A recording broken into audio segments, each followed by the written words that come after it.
வணக்கம் நேயர்களே, ஸ்ரீ குபேரன் டிவி நேயருக்கு லட்சுமிநாதன் அன்பு வணக்கங்கள். இப்போ நம்ம பார்க்க போகிறது வார ராசி பலன் 9ஆம் தேதியிலிருந்து 15ஆம் தேதி வரை எப்படி இருக்க போகுது. அதே நேரத்தில் இந்த வாரம் டிப் ஆஃப் த வீக் ஒரு நல்ல ஒரு டிப்ஸ் உங்களுக்கு கொடுப்போம். இந்த வீடியோட லாஸ்ட்டில் இருக்கும், கண்டிப்பாக மறக்காமல் பாருங்கள். மீனராசி. ஸோ மீனராசிக்கு உங்களுக்கு ராசியிலே குரு இருக்கும்போது நிறைய ஆக்டிவிட்டிஸ் சேஞ்சஸ் இருக்கும். ஏன்னா ராசியில் இருக்க குரு ஒரு 12 ஆண்டுகளுக்கு ஒரு முறை நாங்கள் வரும்போது நீங்கள் செய்த தவறுகளை சுட்டி காட்டுவாங்க. நமக்கு தான் தப்பு செஞ்சு சுட்டி காட்டினாலும் பிடிக்காது. என்னையாடா குறை சொல்கிறேன்னு சொல்லிட்டு மற்றவங்க திட்டுவோம். ஸோ அந்த மாதிரி குறைகள் எல்லாம் நம்ம கொஞ்சம் நிவர்த்தி பண்ணுறதுக்கான வாய்ப்புகளை கொடுப்பார். ஸோ அது கொஞ்சம் கஷ்டமாக தானே இருக்கும்.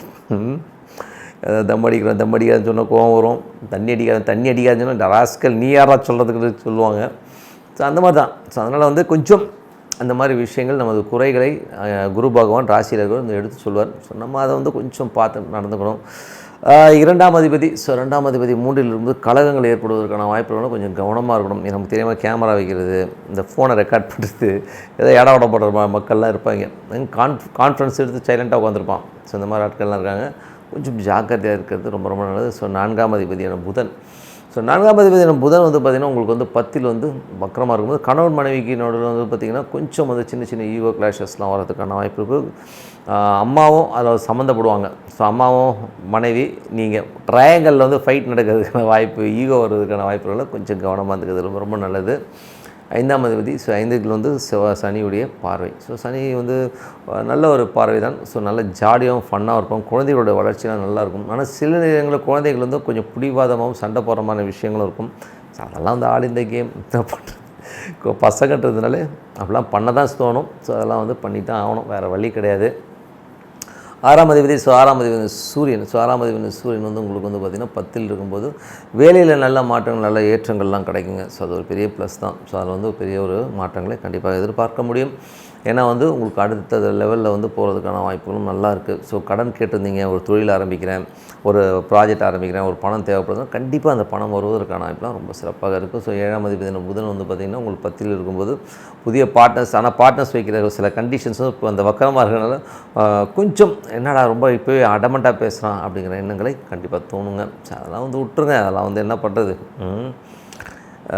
அதெல்லாம் ஆல் இந்த கேம்.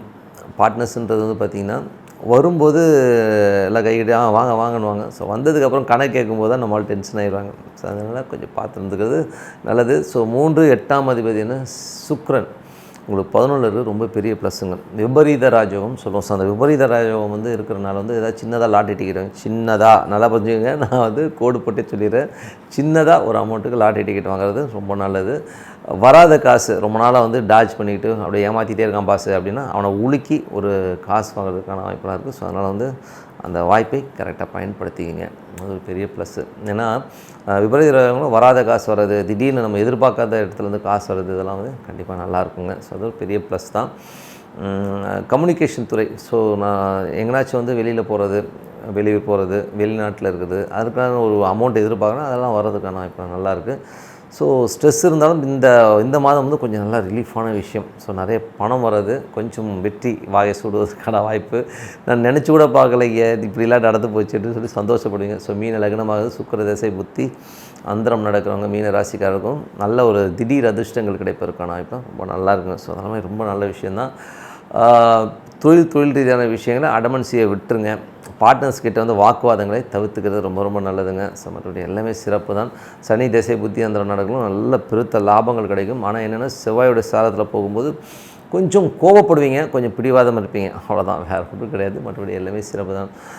நினைப்பது பிரார்த்தனை ரொம்ப முக்கியங்க. ஸோ பிரார்த்தனைங்கிற விஷயத்தை பண்ணுங்கள். So tip of the week பாருங்கள். டிப் ஆஃப் த வீக் எப்படி இருக்கும் அப்படின்றத தான் சொல்ல போகிறோம். ஸோ எனக்கு இன்றைக்கி நடந்த ஒரு சின்ன இன்சிடென்ட் தான் இந்த வாட்டி டிப் ஆஃப் த வீக்காக சொல்ல போகிறேன். ஏன்னா என்னோட குருநாதர் திரு ஜி.கே. அவர்கள் அடிக்கடி சொல்லுவாருங்க, உனக்கு ஏதாச்சும் ஒரு கேள்வியோ ஒரு பிரச்சனையோ வரும்போது அதுக்கான பதில் அவனை சுற்றியே தான் இருக்கும், நீ பாரு அப்படின்ற ஒரு விஷயத்தை சொல்லுவார். எனக்கு திடீர்னு ஒரு காம்படிட்டர். ஸோ நான் ஒரு சேல்ஸ் அண்ட் மார்க்கெட்டிங்கில் ஒரு கம்பெனியில் ஒர்க் பண்ணும்போது எனக்கு ஒரு காம்படிட்டரான ஒரு விஷயங்கள் எனக்கு தெரிய வரும்போது எனக்கு திடீர்னு ஃபங்க் ஆகிட்டேன். சரி என்னடா அது ஒரு காம்படிட்டர் ஆக்டிவிட்டி இந்த மாதிரி பண்ணுறாங்க, ஒரு மாதிரி ஸ்ட்ரெஸ்ஸாக இருக்கிற மாதிரி ஒரு ஃபீல். கண்டிப்பாக இதை எப்படி நம்ம எதிர்கொள்ள போகிறோம் அப்படிங்கிற ஒரு டென்ஷன் எனக்குள்ளே வைபாச்சுங்க. ஸோ என்னடா பண்ணுறது போது திடீர்னு மொபைலில் யூடியூப்பில் ஒரு ஸ்பீச் நீங்கள் கவர்னர் பார்த்துருங்க, கவர்னர் உரையெல்லாம் நிறைய இருக்கும். ஸோ அவருடைய பொலிட்டிக்கல் எனக்கு பிடிக்காது, பட் அவர் சொல்கிற நிறைய விஷயங்கள் எனக்கு ரொம்ப பிடிக்கும். நீ உடனே வந்து நீங்கள் அதோட லிங்க் பண்ணிடாதீங்க, தலைவா நீ அந்த கட்சிக்கு எனக்கு சம்மந்தம் கிடையாது. கவர்னரோடைய ஒரு சில விஷயங்கள் நல்லாயிருக்கும், ஓகேங்களா? அதான் இப்போ சொல்லிடுறேன். ஏன்னா அவனா நீன்னு எனக்கு இழுத்துறக்கூடாது, ஓகேவா?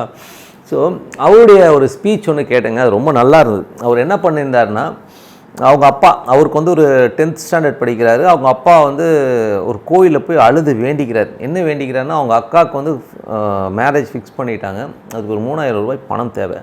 ஸோ இறைவா அந்த கல்யாணத்தை எப்படி இந்த ஒரு மாதம் 1.5 மாதத்துக்குள்ளே முடிச்சாகணும், நான் என்ன பண்ணுவேன்னு தெரியலன்னு சொல்லி ஒவ்வொன்று அழுதுருக்காரு. அப்போது வந்து இவர் பக்கத்தில் இருந்து ஏன் பாடுவாருன்னா, இல்லைப்பா இது ஆண்டவன் தான் நமக்கு இது. ஏன்னா அவருக்கு வந்து கண்ணு தெரியாது, கவர்னருடைய தந்தைக்கு வந்து கண்ணு தெரியாது. ஆனால் அவங்களுடைய வருமானமே என்னென்னா, அவர் வந்து அஷ்டாவதானின்னு சொல்லுவாங்க, அஷ்டாவதானி தசாவதானின்னு சொல்லுவாங்க. ஸோ ஒரு இடத்துல உட்காந்துப்பாங்க, ஒரு நிகழ்ச்சி லைனாக ஒவ்வொரு வேலை நடக்கும், ஒரு மேடையில் உட்காந்துக்கிட்டு திடீர்னு ஒருத்தர் ஒரு குரலுக்கு கேட்பார், அந்த குரலுக்கான பதில் சொல்லுவாங்க. ஒரு கேள்வி கேட்பாங்க, அந்த கேள்விக்கான பதில் சொல்லுவாங்க. ஒருத்தர் வந்து மணி அடிப்பார். இது கடைசியாக எண்டில் வந்து எத்தனை வாட்டி மணி அடித்தாங்க, அந்த பையன் வந்து 15 வாட்டி மணி எடுத்தான், பின்னாடி ஒருத்தர் தொட்டுக்கிட்டே இருப்பார். இவர் வந்து 3 வாட்டி தொட்டார், இவர் வந்து 6 வாட்டி தும்முனார். இந்த மாதிரி எல்லா விஷயத்தையுமே கடைசியில் எண்டில் கொடுப்பாங்க. இதை வந்து ஒருத்தர் பேப்பரில் நோட் பண்ணி எல்லாம் கரெக்டாக பார்ப்பாங்க. அவ்வளோ பர்ஃபெக்டாக போனவங்க. அது அஷ்டாவதானி ஒரு ஷோவாகவே நடக்கும். ஸோ அது வந்து ரொம்ப பாப்புலர். இப்போது நடக்கலை, இப்போதும் நடக்கலை. பட் ஆனால் இவரே வந்து கவர்னரே வந்து அது மாதிரி பண்ணுறாள் தான். பட் ரொம்ப சூப்பராக அவங்க அப்பா பண்ணுவார். இத்தனைக்கும் அவர் கண்ணு தெரியாது. ஸோ அவர் அழுகும்போது அவர் சொன்னாராம், இறைவன்ட்ட அழுது என்னப்பா கிடைக்க போகுது, இவர்கிட்ட போய் வேண்டிகிட்டு இருக்கேன்னு சொல்லிட்டு ஒரு கிண்டலாக சொன்னோன்னே, 3000 ரூபா பணம் தேவைடா, 3000 ரூபா பணம். அன்றைக்கி வந்து 3000ன்றது நான் சொல்கிறது வந்து ஒரு 60 ஆண்டுகளுக்கு முன்னாடி இருக்கும்னு வச்சுப்போமே. ஒரு 60 இயர்ஸ் பிஃபோர் வந்து 3000 காசுங்கிறது வந்து பார்த்திங்கன்னா பெரிய அமௌண்ட்டு, ஓகேங்களா? 3000 காசு இருந்தால் கல்யாணம் பண்ணிடலான்ட்டு இருந்தேன், பட் இந்த மாதிரி ஆயிடுச்சே அப்படின்னு வருத்தப்படும்போது, இல்லை நான் என்னப்பா அப்படின்னு, இல்லை ஈசனை வந்து தப்பாக நினைக்கக்கூடாதப்பா அப்படின்னு சொல்லிட்டு ஒரு பஸ்ஸில் ட்ராவல் பண்ணிக்கிட்டே போகிறாங்க. அப்போது ஒரு ஊர் வருது. ஸோ அந்த ஊர் வரும்போது, இங்கே முருகன் இருப்பானே, முருகனை போய் கும்பிட்டுட்டு வருவோம் அப்படின்னு சொல்லிட்டு இறங்குறாரு. ஸோ இறங்கும்போது அங்கே ஒரு ஸ்கூல், அது வந்து தமிழ் கற்பிக்கிற ஒரு காலேஜ், ஸ்கூல் கூட இல்லை, காலேஜ் இது. ஸோ அந்த காலேஜில் போய்ட்டு சும்மா வாய்ப்பு கேட்போம் அப்படின்னு சொல்லிட்டு அங்கே போய் வந்து பிரின்ஸ்பாலை பார்த்து ஒரு வாய்ப்பு கேட்குறாரு. ஸோ இந்த மாதிரிங்க நான் என்ன பண்ணுறது, இந்த மாதிரி நான் அஷ்டாவதானி, நாங்கள் நிறைய விஷயங்கள் பண்ணுவோம், எங்களுக்கு ஒரு வாய்ப்பு கொடுங்க அப்படின்னு கேட்குறாங்க. அவர் சொன்னாராம், எங்களுக்கு வரும் ஸ்டூடெண்ட்டுக்கிட்ட நான் பணம் கேட்க முடியாது, ஆனால் என்னுடைய தனிப்பட்ட காசுல நான் உங்களுக்கு ஒரு 10 ரூபா தான் கொடுக்க முடியும். ஸோ அப்படி 10 ரூபா வாங்கிட்டு நீங்கள் ப்ரோக்ராம் பண்ணுறதுனா பண்ணுங்கள், இல்லைன்னா விட்டுருங்க அப்படின்னு சொல்லியிருக்காங்க. இல்லைப்பா பரவாயில்ல நாங்கள் பண்ணுறோம் அப்படின்னு சொல்லிட்டு அவர் ஒத்துக்கிட்டு அந்த ப்ரோக்ராம் பண்ணுறாரு. பசங்களாம் நிறைய கேள்விகள் கேட்குறாங்க, சரமாரியான கேள்விகள். எல்லா கேள்விகளும் படார் நடிக்கிறார், இலக்கணம் சீரு அது இதுன்னு கண்ணவன இவர் கண்ணு தெரியாதுன்னு அவ்வளோ அழகாக எடுக்கிறார். அந்த ப்ரோக்ராம் எக்ஸ்ட்ராடனரி இருந்திருக்கு. ஸோ ப்ரோக்ராம் முடிஞ்சோடனே அந்த டேரக்டர் வந்து பேசும்போது சொன்னாராம், இவ்வளோ அருமையான ப்ரோக்ராம், இவ்வளோ விஷயங்களை இத்தனை மணி நேரம் உட்காந்து கொடுத்தாரு. பட் ஆனால் அவருக்கான சன்மானம்னு சொல்லி நான் கொடுக்குறது பற்றி இந்த 10 ரூபா தான் கொடுக்க முடிஞ்சுது. ஆனால் ப்ரோக்ராம் ரொம்ப எக்ஸ்ட்ராடனரி இருந்தது. மாணவர்களே, உங்களால் என்ன முடியுமோ பார்த்து அவருக்கு செய்யுங்க. உங்களுக்கு 1 மணி நேரம் வந்து டைம் கொடுக்குறோம். அதுவரை வந்து நான் அவர் கூப்பிட்டு நான் டிஃபன்லாம் வாங்கி கொடுத்து, டிஃபன்லாம் கொடுத்துட்டு அவங்க ஒரு அறையில் உட்கார வச்சு பேசிவிட்டு வந்து கொடுக்குறாங்க. அப்போ அவர் நன்றி உரை கொடுக்குறாரு. ஸோ நன்றி உரை கொடுக்கும்போது மாணவர்களே, ஒரு 10 ரூபா வந்து பிரின்ஸிபால் கொடுக்குறேன்னாரு. ரொம்ப நன்றி, ஆனால் நீங்கள் கொடுத்தது 3100 ரூபா அப்படின்னு சொல்லிட்டு சிரிச்சாராம். அப்போ பையனை பார்த்து சிரிச்சாராம், பார்த்தியா ஈஸ்வரங்கிட்ட வேணுன்னா கண்டிப்பாக கிடைக்கும் அப்படின்னு. ஸோ அதனால் வந்து வேண்டுதலுங்கிறது வந்து பார்த்திங்கன்னா நம்பிக்கைங்க. அந்த நம்பிக்கையோட அந்த வேண்டுதல் இருக்கணும். நம்மளுங்க அந்த மாதிரி வேண்டதே கிடையாது. வாரம் ஒன்று மாற்றிக்கிட்டே இருப்போம். போன வாரம் வேண்டுவா, இன்றைக்கி கூட வாழ்ட்டுவா, சாமிக்கிட்டே வந்து அக்ரிமெண்ட் போடுறவங்களாம் இருக்கிறான். நீ வந்துட்டா நான் உள்ள உங்கள் கோயிலுக்கே வரமாட்டேன்னு சொல்லுவோம். அந்த மாதிரிலாம் இல்லாமல் மனதார அந்த இறைவன் வந்து பற்றுதலோடு நீங்கள் வந்து லிங்க் ஆகிட்டீங்கன்னு வைங்களேன், அதுக்கப்புறம் உங்களை அசைக்கிறது யாருமே இல்லை. இது எனது அனுபவம் கூட. ஏன்னா வந்து இறைவன் வந்து என் கூட இருக்கும்போது நான் எதை பற்றியுமே கவலைப்படுறது கிடையாதுங்க. நாளைய பற்றின விஷயத்தை பற்றி கவலைப்படுறது கிடையாது. ஏன்னா நீங்கள் அந்த அளவுக்கு போகணும். அவர் கண்ணீர் விட்டு இது கேட்டார், எவ்வளோ 3000 ரூபா கேட்டார், 3100 ரூபா அவருக்கு கிடைச்சிதுங்க. எவ்வளோ பெரிய விஷயம் பாருங்கள். அதனால் வந்து நம்பிக்கையோடு இருங்க. நிறைய இன்சிடென்ட்ஸ் இருக்குது இந்த மாதிரி. அதனால் வந்து நம்பிக்கை ரொம்ப முக்கியம். அதனால் இறைவனடி நீங்கள் சேரணும். நிறைய பேர் சொல்லலாம், இறைவன் இல்லை, அவர் இல்லை, இவர் இல்லைன்னு. அதெல்லாம் கிடையவே கிடையாதுங்க. காலையில் ஒரு அமைதியாக சத்தம் இருக்கக்கூடாது. மெயினாக வந்து இந்த அங்கே டிவி ஓடிட்டுருக்கோம், இவன் கத்திக்கிட்டு இருப்பான், குழந்தை அழுதுட்டுருக்கோம், இது கிட்டத்தில் உட்காந்து நான் மெடிடேஷன் மட்டும்லாம் பண்ண முடியாது. சாந்தமாக அமைதியாக இருக்கிற நேரத்தில் உட்காந்து மெடிடேஷன் சாண்டிங் பண்ணுங்கள். இறைவனை நீங்கள் எந்த சாமியானா கும்பிடுங்க. ஹிந்து கடவுள் கூட இல்லை, ஜீசஸை கும்பிடு, அல்லாஹ் கும்பிடு, யாரை வேணால் கும்பிடுங்க, அதை பற்றி. ஆனால் இறைவனை கும்பிடணும், ஓகேங்களா?